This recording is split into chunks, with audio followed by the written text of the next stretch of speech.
actually do sajda to the peer.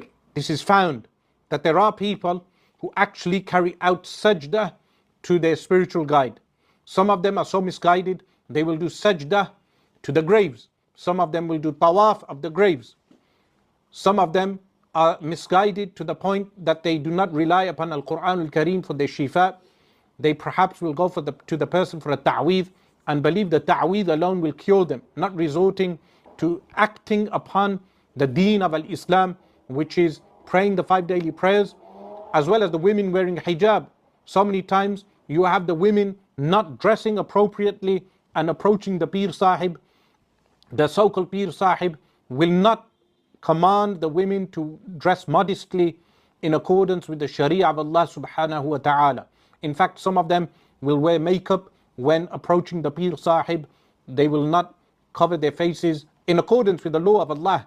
They will not dress appropriately, and they become misguided. Sometimes and many times the Pir Sahib, a person will spend decades with such a guide, they will not even learn the basic sifat of Allah subhanahu wa ta'ala. They will not even learn the attributes of Allah. There are so many people in our community, they have spent years and years with a Pir. The Pir has not instructed them even in the basic sifat of Allah. And even if he does, many times the person will misguide them in other aspects of the deen of Allah subhanahu wa ta'ala. So in this day and age, a person must be careful in terms of isolation, where women are isolated with the Pir, where incidents may occur. Khalwa between a man and woman, which is haram in the Sharia of Allah. If the woman is not related to you, you cannot have khalwa with that woman. But likewise, the misguided peers, they will misguide people with regard to ilm. So many of the murids, people who are students, are never encouraged into entering al-ilm al-sharif, to studying ilm correctly. So many of them have many vulnerabilities. And as I mentioned, one of those vulnerabilities is the case of women. What is a ghair mahram? A mahram, firstly, a mahram is someone you can never marry. A ghair mahram is someone you can marry. It is impermissible for a man to be alone with a woman who is ghair mahram, a man and woman in isolation. A man cannot stay with her alone behind closed doors. Totally prohibited in the Sharia of Allah subhanahu wa ta'ala. And chuf peer is an ailment of an illness in our community. Such an ailment that if it is not rooted out, if the bid'ah in our community is not rooted out, you will only have the likes of Ali Mirza Engineer and the misguided people growing in number, because they misguide people with regard to the real meaning of tasawwuf, the real meaning of real Sufi guides. In this day and age, a person does not need to take bay'ah with a person. It's not essential. What is essential is firstly in aqeedah to have correct belief. After correct belief, firstly you cannot blind follow, you cannot do taqleed in aqeedah of a modern person. When you follow the Qur'an and Rasulullah sallallahu alaihi wasallam, that is not deemed taqleed. If you ask someone, why do you believe in this, and he responds with a verse of the Qur'an, that is not taqleed.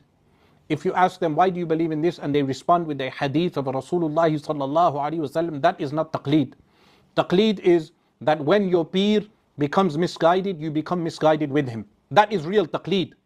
That is totally impermissible. We have false peers within the UK informing their murids that taqleed in aqeedah is permitted. This position has never been established in the books of ilm al-kalam. That taqleed, meaning it's qawl marjuh, it's not permissible to do taqleed in aqeedah of these individuals. So the first step to guidance is having the correct belief, the belief of Ahlus Sunnah wal Jama. The second step to guidance is following one of the four madhahib, al-madhahib al-arba'a. You either follow the Hanafi school or the Shafi'i school or the Maliki school or the Hanbali school in your fiqh positions, following one of the schools of fiqh. And then when it comes to tasawwuf, a person takes guidance from the works of those ulama who have passed away, like Ihya Ulum al-Din of Imam Abu Hamid al-Ghazali, or Tanbih al-Mughtarrin of Imam Abdul Wahhab al-Sha'rani, and these type of books. A person increases in istighfar and salawat and salam upon Rasulullah sallallahu alayhi wa alihi wa sallam. In this day and age, as Imam Abu al-Abbas al-Mursi rahimahullah ta'ala states, in akhirul zaman, spiritual guides will be difficult to find, meaning the person needs a certain level of qualification to have a superb Sufi guide.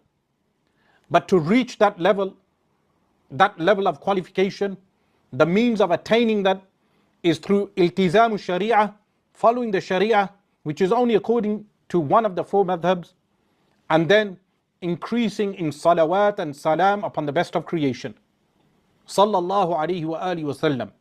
This is such a guide that Rasulullah sallallahu alayhi wa alihi wa sallam said, man ra'ani fil manami faqad ra'a al-haq. Whoever saw me in a dream, he has indeed truthfully observed me. And وَمَنْ رَآنِي فِي الْمَنَامِ فَسَيَرَانِي فِي الْيَقَظَةِ. Whoever observes me in their sleep, he shall observe me in a wakeful state. Authentic Sahih Hadith. This means Rasulullah sallallahu alayhi wa alihi wa sallam is the ultimate guide for the people, even in Akhirul Zaman, in this time. Following the Sunnah of Rasulullah sallallahu alayhi wa alihi wa sallam, and then increasing your salawat and salam upon the best of creation is your guide in this day and age. A person does not need a peer, because the peer culture today is corrupted. In fact, you have people who are not ulama claiming to be peers, but they can fool the general public that they are ulama, but they will avoid sitting with real ulama. Some of them cannot even recite a page from Sahih al-Bukhari and explain the page from Sahih al-Bukhari. Some of them will not know the Qur'an with qira'atu hafs, with tajweed. Many of them will not be able to even give a fiqh ruling, a ruling correctly from a madhab. This person is not a guide. A person who does not have these basic qualifications is not a guide. But even if a person is able to do that, they must fulfill the criteria as set out by the likes of Imam Abdul Wahhab al-Sha'rani rahimahullah ta'ala, which are found in his book Tanbih al-Mughtarrin. A person should read that book, Tanbih al-Mughtarrin. The Talabatul Ilm should read that book.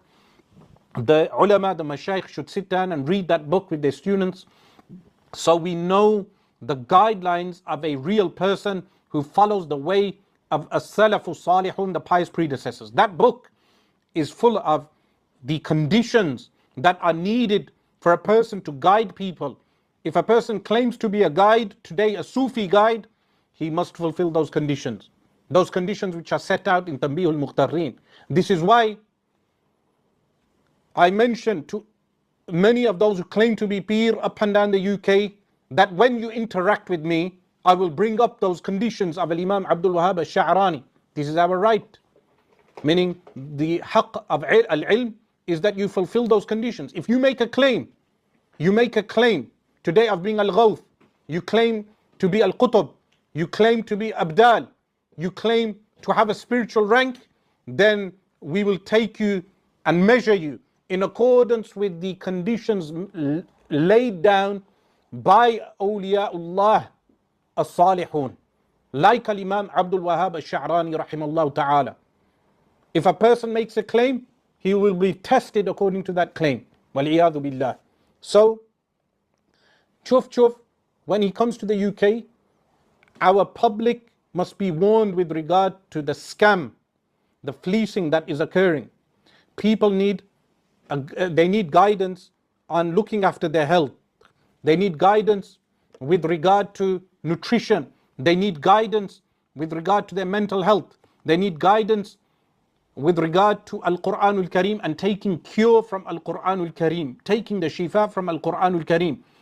Now, many of the huffaz, the memorizers of the Qur'an, they worry with regard to reciting ruqya on the sick people.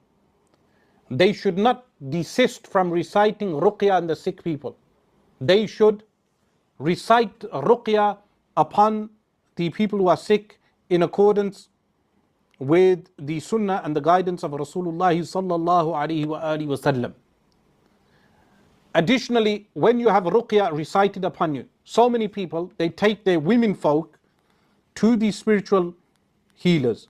And when they take their women folk to the spiritual healers, firstly, the women are not dressed in hijab. Some of them, they wear makeup. And many times they leave the women isolated with the peer. And this leads to the scandals that we hear about in our community. So many scandals that occur between the peer, the spiritual guide, and the murid. But that can be deterred if our public was educated in terms of the deen of Islam. That everyone today who complains about an abuse case, well, you should have known the Sharia of Allah subhanahu wa ta'ala. This is with regard to adults. They should know with regard to the Sharia of Allah subhanahu wa ta'ala. What does the Sharia of Allah subhanahu wa ta'ala permit? What does the Sharia of Allah subhanahu wa ta'ala forbid? For instance, women wearing inappropriate clothing, revealing clothing in front of the Peer Sahib. Totally haram. The woman should be wearing an abaya, a loose overgarment that covers the contours of the body, and be wearing scarves that cover the entire hair, as well as a face veil. And if there is no need to go in front of this so-called peer, the women should not actually be meeting these peers. But some of the men folk, they take their women to spiritual healers, and it leads to abuse cases across the country. Not only within the UK, but across the entire Muslim world, wherever this may occur. So there are guidelines laid out by the Sharia of Allah subhanahu wa ta'ala for a reason. And chuf peer is just one element of the peer culture. This peer culture today, the Wahhabi movement needs the false peers to validate itself. Let me repeat that again. The Wahhabi movement, the Najdi movement, the pseudo-Salafi movement requires the peer cultural movement to validate its claim of bid'ah and shirk upon Ahlus Sunnah wal Jama. As long as there is a promotion of this false peer culture, Wahhabism will grow. Because when you have bid'ah, when you have innovation in the practices of people, when you have lack of iltizam, lack of application of Sharia, when you have the proliferation of ignorance amongst the masses, when you have these cultural problems, then a person claiming to follow the Qur'an and Sunnah, people will follow him because he is pointing out an internal cancer